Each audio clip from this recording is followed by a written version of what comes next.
हरिओम मित्रों, स्वागत है आप सभी लोग का हमारे इस यूट्यूब चैनल पर। कैसे हैं आप सब लोग और कैसा चल रहा है आप सभी का अध्ययन। जैसा कि आप सभी को ज्ञात है, हम बीए तृतीय वर्ष के छठे सेमेस्टर के संस्कृत के नए पाठ्यक्रम के अनुसार अध्यापन कर रहे हैं। इस संस्कृत पाठ्यक्रम के प्रथम प्रश्न पत्र की प्रथम इकाई में जो है आधुनिक संस्कृत साहित्य के प्रमुख कवियों का सामान्य परिचय। तो आधुनिक संस्कृत साहित्य के प्रमुख कवियों में हम इसके पहले दो कवियों के बारे में बता चुके हैं, प्रोफेसर रेवा प्रसाद द्विवेदी तथा प्रोफेसर अमरनाथ पांडे। आज हम पढ़ेंगे प्रोफेसर राधा वल्लभ त्रिपाठी के विषय में। तो आइए हम इनके बारे में सामान्य परिचय जान लेते हैं। प्रोफेसर राधा वल्लभ त्रिपाठी का जन्म मध्य प्रदेश के राजगढ़ जिले में 15 फरवरी सन 1949 को हुआ था। अब यहाँ से आपको स्वयं ही प्रश्न बनाते हुए चलना है। प्रोफेसर राधा वल्लभ त्रिपाठी का जन्म कब हुआ था, कहाँ हुआ था, अथवा मध्य प्रदेश में किसका जन्म हुआ था, मध्य प्रदेश के राजगढ़ जिले में किसका जन्म हुआ था, अथवा 15 फरवरी सन 1949 को किसका जन्म हुआ था। आगे देखिए, इनकी संपूर्ण शिक्षा दीक्षा मध्य प्रदेश में ही संपन्न हुई। सागर विश्वविद्यालय से संस्कृत विषय में स्नातकोत्तर उपाधि प्राप्त करने के पश्चात त्रिपाठी जी की नियुक्ति मोहनलाल सुखड़िया विश्वविद्यालय के संस्कृत विभाग में प्रवक्ता पद पर हुई। सागर विश्वविद्यालय में कौन से कवि स्नातकोत्तर की उपाधि प्राप्त की, या फिर राधा वल्लभ त्रिपाठी किस विश्वविद्यालय से स्नातकोत्तर की उपाधि प्राप्त की है। 18 अगस्त सन 1971 ईस्वी को कार्यभार ग्रहण करने के अनंतर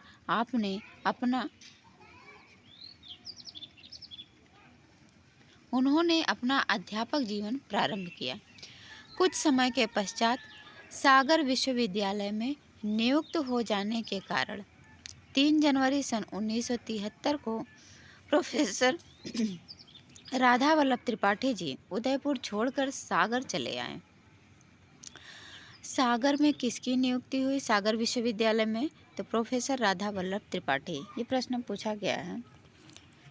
प्रोफेसर राधा वल्लभ त्रिपाठी कहाँ पर अध्यापन कार्य किए हैं, किस विश्वविद्यालय में, तो सागर विश्वविद्यालय में।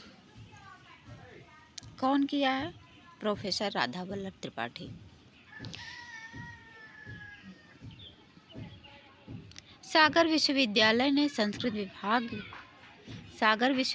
के संस्कृत विभाग में व्याख्याता के रूप में 31 दिसंबर सन 1978 से कार्य करने के अनंतर 1 जनवरी सन 1979 को इसी विभाग में प्रवाचक रीडर पद पर उनकी नियुक्ति हुई और 23 अप्रैल 1983 ईस्वी को इसी विभाग पर आचार्य पद पर चयनित हो गए। सन 1985 से सन 1987 तक उन्होंने कला संकाय के अधिष्ठाता पद को सुशोभित किया। प्रोफेसर त्रिपाठी लगभग 15 वर्षों से सागरिका समिति तथा नाट्य परिषद संस्थाओं का अध्यक्षीय भार वहन कर रहे हैं। सागरिका समिति तथा नाट्य परिषद संस्थाओं का अध्यक्ष कौन रहा है, राधा वल्लभ त्रिपाठी। राधा वल्लभ त्रिपाठी किस संस्था के अध्यक्ष रहे, सागरिका समिति तथा नाट्य परिषद। वे मध्य प्रदेश उच्च शिक्षा अनुदान आयोग के केंद्रीय संस्कृत अध्ययन मंडल के अध्यक्ष के रूप में सन 1985 ईस्वी से कार्य कर रहे हैं। 1985 ईस्वी से कहाँ पर कार्य कर रहे हैं, तो मध्य प्रदेश उच्च शिक्षा अनुदान आयोग के केंद्रीय संस्कृत मंडल के अध्यक्ष के रूप में। विश्वविद्यालय के अनेक पदों पर इनकी सहभागिता रही है। प्रोफेसर त्रिपाठी अगस्त 2008 से 13 अगस्त 2013 तक राष्ट्रीय संस्कृत संस्थान नई दिल्ली में कुलपति रहे। प्रोफेसर राधा वल्लभ त्रिपाठी कहाँ पर कुलपति रहे हैं, तो नई दिल्ली विश्वविद्यालय के एक मिनट, नई दिल्ली में कुलपति रहे हैं। प्रोफेसर राधा वल्लभ त्रिपाठी ने अनेक विदेश यात्राएं भी की हैं। भारत सरकार की इंडो GDR संस्कृत विनिमय योजना के अंतर्गत सन 1987 ईस्वी में उन्होंने होम्बोल्ट विश्वविद्यालय बर्लिन में 2.5 महीने व्याख्यान दिए। लाइडन हॉलैंड में आयोजित 7वां विश्व संस्कृत सम्मेलन 1987 में उन्होंने डॉक्टर हरि सिंह गौर विश्वविद्यालय का प्रतिनिधित्व किया तथा शोध पत्र प्रस्तुत किया। वियना में आयोजित 8वां विश्व संस्कृत सम्मेलन में उन्होंने एक सत्र की अध्यक्षता की तथा शोध पत्र प्रस्तुत किया। जनवरी 2002 से शिल्पा कौर विश्वविद्यालय में अभ्यागत आचार्य के रूप में 3 वर्ष का कार्यकाल पूर्ण कर प्रोफेसर त्रिपाठी जी पुनः अपनी सारस्वत साधना में संलग्न हो गए।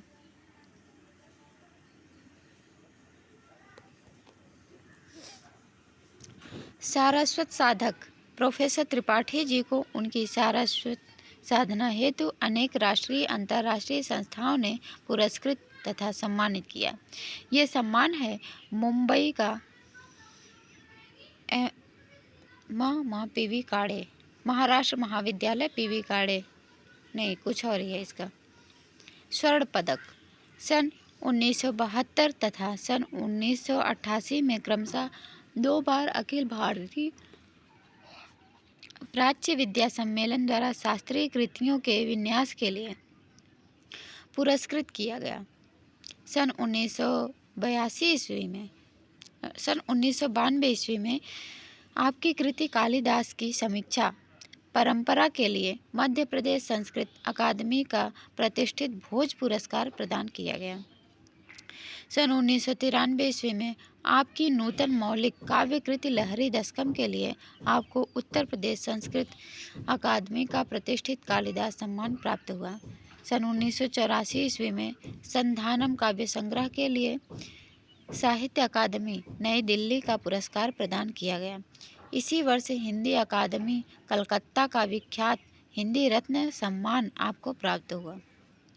आपकी मौलिक कृति गीत धीवरम के लिए मध्य प्रदेश संस्कृत अकादमी का प्रतिष्ठित कालिदास पुरस्कार 1996 ईस्वी में प्राप्त हुआ। 1998 ईस्वी में आपको कनाडा का रामकृष्ण संस्कृत पुरस्कार तथा 2000 ईस्वी के बिरला फाउंडेशन का शंकर पुरस्कार प्राप्त किया। इनकी नई कृति संप्लवन के लिए पुनः मध्य प्रदेश संस्कृत परिषद का कालिदास पुरस्कार प्राप्त हुआ। कालिदास पुरस्कार किसे प्राप्त हुआ, किस लिए प्राप्त हुआ? सन 2006 ईस्वी में हिंदी साहित्य सम्मेलन प्रयाग द्वारा आपको महामहोपाध्याय सम्मान से सम्मानित किया गया। प्रयाग द्वारा राधा वल्लभ त्रिपाठी को कौन सा सम्मान प्राप्त हुआ? तो महामहोपाध्याय। इस प्रकार अब तक प्रोफेसर त्रिपाठी अनेक सम्मानों एवं पुरस्कारों से अलंकृत हो चुके हैं। प्रोफेसर त्रिपाठी जी ने विश्वविद्यालय अनुदान आयोग की अनेक शोध योजनाओं को पूर्ण किया। इनके कुलपतित्व में राष्ट्रीय संस्कृत संस्थान मानित विश्वविद्यालय नई दिल्ली का अभूतपूर्व विकास हुआ। ये संस्कृत, हिंदी, अंग्रेजी के अतिरिक्त जर्मन तथा फ्रेंच भाषाओं के भी ज्ञाता थे। प्रोफेसर राधा वल्लभ त्रिपाठी कितने भाषाओं के ज्ञाता थे या फिर किन किन भाषाओं के ज्ञाता थे? तो संस्कृत, हिंदी, अंग्रेजी, जर्मन तथा फ्रेंच। इन्हें पाश्चात्य काव्यशास्त्र, नाट्यशास्त्र तथा अन्य विधाओं में दक्षता प्राप्त थी। प्रोफेसर त्रिपाठी जी का रचना संसार अति व्यापक एवं बहुमुखी है। लगभग 16 वर्ष की अवस्था में इन्होंने काव्य क्षेत्र में प्रवेश किया। सात वलेकर जी की अमृतलता एवं वी राघवन की संस्कृत प्रतिभा में इनकी प्रारंभिक रचनाएं प्रकाशित हुई, जिन्हें अविस्मरणीय स्मृति तथा कादम्बरी जैसी रचनाएं प्रमुख थी। सन 1965 से 1968 ईस्वी के बीच त्रिपाठी जी की रचनाएं अन्य पत्र पत्रिकाओं में छपी। प्राच्य एवं पाश्चात्य साहित्य के गहन अध्ययन से उनका अनुभव लोक अति विस्तृत एवं वैविध्यपूर्ण हो गया है। मानवीय संवेदनाओं की सच्ची अनुभूति तथा यथार्थ के धरातल पर उनका वर्णन त्रिपाठी जी के जैसे सिद्धहस्त एवं निपुण कवि की ही कृतियों में संभव है। कल्पना लोक में व्यर्थाचरण या फिर उसी पुरानी पद्धति पर अंधी दौड़ त्रिपाठी जी क्लियर दिख नहीं रहा है, बिना धर्मिता से बहुत दूर हैं।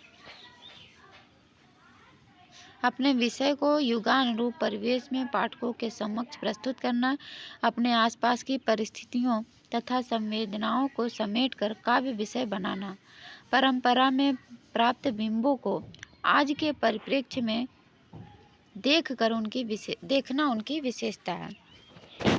प्रोफेसर त्रिपाठी ने अब तक शताधिक ग्रंथों का प्रणयन किया है। इनकी समूची साहित्य सर्जना को संस्कृत पद्य काव्य, संस्कृत गद्य काव्य, संस्कृत नाट्य साहित्य एवं काव्य शास्त्रीय कृति के रूप में 4 विभागों में रखा जा सकता है। प्रथम वर्ग में संधानम, लहरी दशकम, संप्लवा एवं गीत धीवरम का समावेश है। संधानम नामक काव्य संग्रह अंतर्जवनिका, बहिर्जवनिका, लहरी लीलायितम, गीतवल्लरी तथा नमो वाक शीर्षक के रूप में 5 खंडों में विभक्त है। दूसरी काव्य कृति है लहरी दशकम में बसंत लहरी, निदाघ लहरी, प्रावृढ़ लहरी, धरित्री दर्शन लहरी, जनता लहरी, रोटिका लहरी। रोटिका लहरी प्रश्न पूछा गया है कि रोटिका लहरी किसकी रचना है, तो राधा वल्लभ त्रिपाठी। नर्मदा लहरी, मृत्तिका लहरी, अद्यापि लहरी, पौर प्रस्थान लहरी रूप से और प्रस्थान लहरी रूप से 10 लहरी काव्य संकलित है। त्रिपाठी जी के संप्लव नामक काव्य संग्रह में भी कुछ लहरियों का संग्रह किया गया है। यह गीत धीवरम का एक राग काव्य है जो कवि जयदेव की गीत सरणी पर रचा गया है। प्रोफेसर त्रिपाठी जी के अब तक विक्रम चरितम, उपाख्यान मालिका तथा अभिनव सुख सारिका नामक गद्य काव्य प्रकाशित हैं। इनमें विक्रम चरित तथा आख्यान कोटिक गद्य काव्य हैं। उपाख्यान मालिका विचित्रोपाख्यान, मायावी उपाख्यान, अभिनव शाकुंतल तथा मदन दहन नामक 4 उपाख्यानों का संग्रह है। अभिनव सुखसारिका, सुख सप्तति तथा मदन प्रबोधिनी परंपरा में प्रणीत नई कथा रचना है। संस्कृत नाट्य साहित्य के अंतर्गत प्रेम पीयूषम, तांडुल प्रस्थीयम एवं सुशीला नाटकम विशेष रूप से उल्लेखनीय है। इनका प्रेक्षण सप्तक नाम से एक नाट्य संग्रह भी प्रकाशित है। इस संग्रह में सोन प्रभम, मेघ संदशकम, धीवर शाकुंतलम, मुक्ति, मशक धानी, गणेश पूजनम और प्रतीक्षा शीर्षक 7 प्रेक्षणक संकलित है। समस्त नाटक समसामयिक समस्याओं पर आधारित होने के साथ अपने युग के यथार्थ के संप्रेषण में समर्थ है। प्रोफेसर त्रिपाठी जी की रचनाओं के चतुर्थ धर्म काव्य शास्त्रीय कृति में अभिनव काव्यालंकार सूत्र आता है। डॉक्टर त्रिपाठी ने इस कृति में साहित्य को भाषा, भाव या विद्या की परिधि में न बांधकर उसे वैश्विक परिप्रेक्ष्य में परिभाषित करने का स्तुत्य उपक्रम किया है। स्वतंत्र रचनाओं के अतिरिक्त प्रोफेसर त्रिपाठी ने अनेक समीक्षात्मक ग्रंथों का निर्माण, विविध ग्रंथों का संपादन तथा उनका हिंदी तथा अंग्रेजी भाषा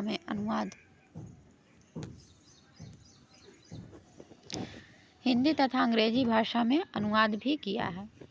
निष्कर्षतः ऐसे वैदुष्य संपन्न मनीषी के लिए यही कहा जा सकता है कि त्रिपाठी जी की रचना धारा परंपरा एवं आधुनिक को आधुनिकता को समेटकर बनने वाली एक ऐसी सरिता है जिसका अपना स्वतंत्र प्रस्थान एवं और स्वतंत्र मार्ग है। तो ये रहा आपका राधा वल्लभ त्रिपाठी, प्रोफेसर राधा वल्लभ त्रिपाठी का सामान्य परिचय, उनकी रचनाओं के विषय में। आप यहाँ से प्रश्न बनाइए, कितने प्रश्न, कौन कौन से प्रश्न बन सकते हैं, उनका उत्तर भी ढूंढिए। निश्चित रूप से आप परीक्षा में यहाँ से बनने वाले जो प्रथम इकाई से बनने वाले प्रश्न हैं उसे आप बहुत ही अच्छे से कर पाएंगे। तो आज के लिए इतना ही। मिलते हैं अगले वीडियो में अगले क्लास के साथ, अगले किसी नए कवि के साथ। तब तक के लिए आप सभी का बहुत बहुत धन्यवाद। ये वीडियो अन्य छात्रों के लिए भी लाभकारी सिद्ध हो सके इसलिए इसे शेयर कीजिएगा। और यदि कुछ पूछना हो तो कमेंट के माध्यम से आप हमसे पूछ सकते हैं। यदि कोई सुझाव देना है तो भी आप कमेंट कर सकते हैं। यदि ये वीडियो अच्छा लगा हो तो लाइक कीजिएगा। वीडियो देखने के लिए आप सभी का बहुत बहुत धन्यवाद। तब तक के लिए नमो नमः।